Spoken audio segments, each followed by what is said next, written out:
Hello everybody, welcome to more Political Excess. Today let's take another deep dive into the Texas governor's election. I did this previously back in July, but let's take one more look into this race and see if anything has changed. So let's get on Ballotpedia. We'll do a little bit of background on this race, just in case you're not familiar. But the current governor is Republican Greg Abbott. He's running for re-election to a third term. 4 years ago, he won re-election by about 13 points. And prior to serving as governor, he did serve as the Texas Attorney General. His opponent on the Democratic side is Beto O'Rourke, and O'Rourke was the nominee for U.S. Senate to take on Ted Cruz back in 2018. He did much better than expected, but he still lost to Cruz by about 2.5%. Prior to that run, he served 3 terms in the U.S. House in the El Paso area. So let's take a look at their primaries. O'Rourke had very little opposition. He won with over 91% of the vote. Greg Abbott, he did have some challenges, but nothing really serious, and he won with 67% of the vote. And as with many states, there will also be a Libertarian, Green Party, and Independent candidates on the ballot as well. So let's go down here and see how this race is rated. Cook Political Report has it at likely Republican, Inside Elections has it at solid Republican, and Larry Sabato has it at likely Republican. My own rating is at likely Republican, but it is borderline safe Republican. I would estimate Abbott would win somewhere between 8 and 12 points.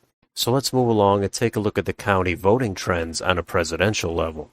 And this shows us that 45.5% of the population lives in 18 counties that are solid Democratic, and that is defined as having voted for the Democrat for president in the last 3 election cycles. On the other end, 40.1% live in 223 counties that are solid Republican, and those voted for the Republican in the last 3 presidential cycles.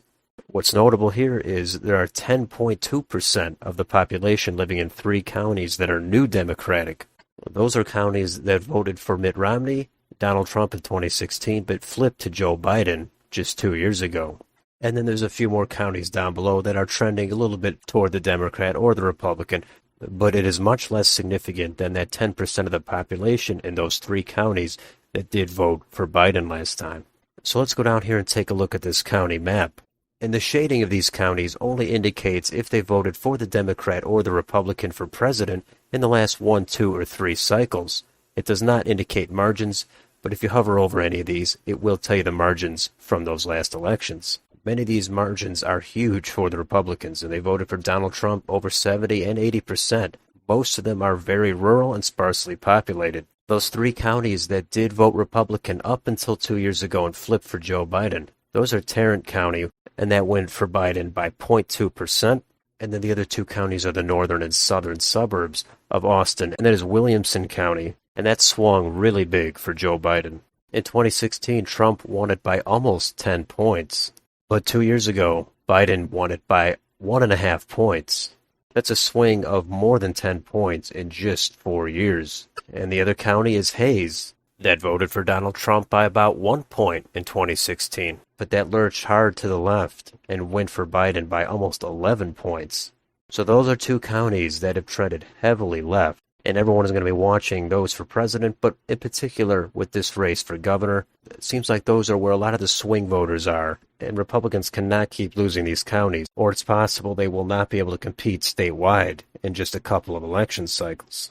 But the trends could reverse, they could stop, that's all possible as well, and the red counties, they could get redder as well to offset some of that blue suburban shift. And down in South Texas, the Rio Grande Valley, that's another opportunity for the Republicans to make some gains. Those are some deep blue counties, not many people in most of them, but those have shifted toward Donald Trump, and everybody's going to be watching to see if those trends continue and by how much. Let's look at Greg Abbott's win in 2018. Now that was a big blue wave year. Greg Abbott was the incumbent at the time, and he did win by 13 points. And in order to win by that kind of a margin, he did significantly better than Donald Trump in most of these counties. So feel free to take a look at these counties if you'd like and check out the margins. The link will of course be down below in the description. But let's move along to YouTube and see what they've got on their channels. Here's Greg Abbott's channel. He has a lot of content. He has ads. He has media appearances. He has public events he's been at. So he's keeping active on his channel. Let's switch over to Beto O'Rourke's channel, and he's got a lot of content as well. He's traveling the state, so he has videos documenting that. He has some ads on here. He has some personal interest stories, endorsements. So both of these candidates are active on social media. We can also take a look at their official campaign websites. Here's Greg Abbott's channel if you want to read about him, his issues, see what he's up to, buy any of his merchandise. And here's Beto O'Rourke's channel if you want to donate, see where he stands on the issues, or take a look at any of his merch as well. So how about any debates? Well, there already was one debate. It was a little over a week ago. I did watch the debate. I thought it was pretty evenly split. They both appeared to be competent enough and didn't make any glaring mistakes. That debate was probably a wash, and in that case, it's going to favor Abbott. O'Rourke really needed to make a big splash there, and I don't think he did it. So you can read about that debate here if you'd like, and there's some other related videos following the debate to see analysis. And then, of course, here is the full debate on YouTube if you have yet to take a look at it. Let's switch over to Wikipedia and take a look at the endorsements. So I'll scroll through here, but they both have a lot of endorsements from various individuals and groups. Most of them are the ones you'd expect. And that takes us down to the polling. So in the aggregate, Greg Abbott is leading by 8 points on Real Clear Politics, 50.2 to 42.2. And at 538, he has a 7.3% lead. So we can go down here to the individual polls, and Greg Abbott is leading in every one of these polls. Nothing has really changed over the last few months. Abbott has generally maintained a steady lead of 5 to 10 points. Some of these are a little bit outside of that range, but O'Rourke has not really put much of a dent into Abbott's lead. I think O'Rourke is going to run out of time as Abbott is starting to hit 50%, while he's mired down roughly in the low 40s.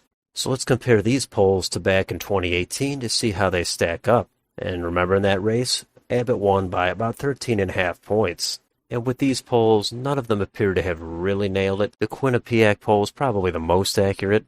It underestimated both candidates by 2 points. But nobody was really spot on here toward the end. But it does consistently show that Abbott did have a healthy lead during that entire election cycle. And finally, we can switch over to Predict It to take an updated look at the market. And there, Greg Abbott is at 92 cents. Beto O'Rourke is sitting at 8 cents.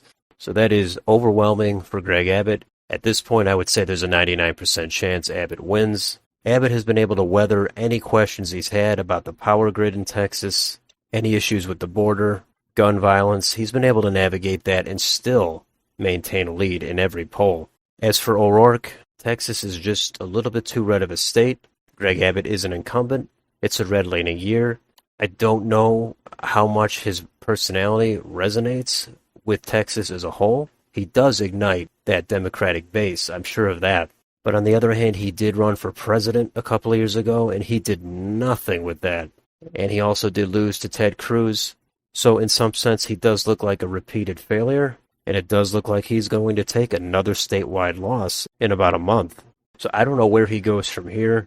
He's young enough to still have ambitions for another office, but you can only lose so many times statewide and still be viable. If the trends continued in Texas and it was really on the edge of flipping blue and it was an open seat, I could see O'Rourke really being competitive here. But that's just not the case this time, and Greg Abbott, he's going to win a third term, but there's no term limits in Texas. Maybe he goes for 4 or 5 terms, who knows. So anyway, that is an in-depth look at this Texas governor's race. Let me know what you think about this race. Are you following it? What do you think the margin is going to be? Is it going to be over 10 points for Abbott, or is it going to be under 10 points? Let me know in the comments. And if you enjoy this channel, please like, share, and subscribe. Thank you for watching, and I will see you on the next video.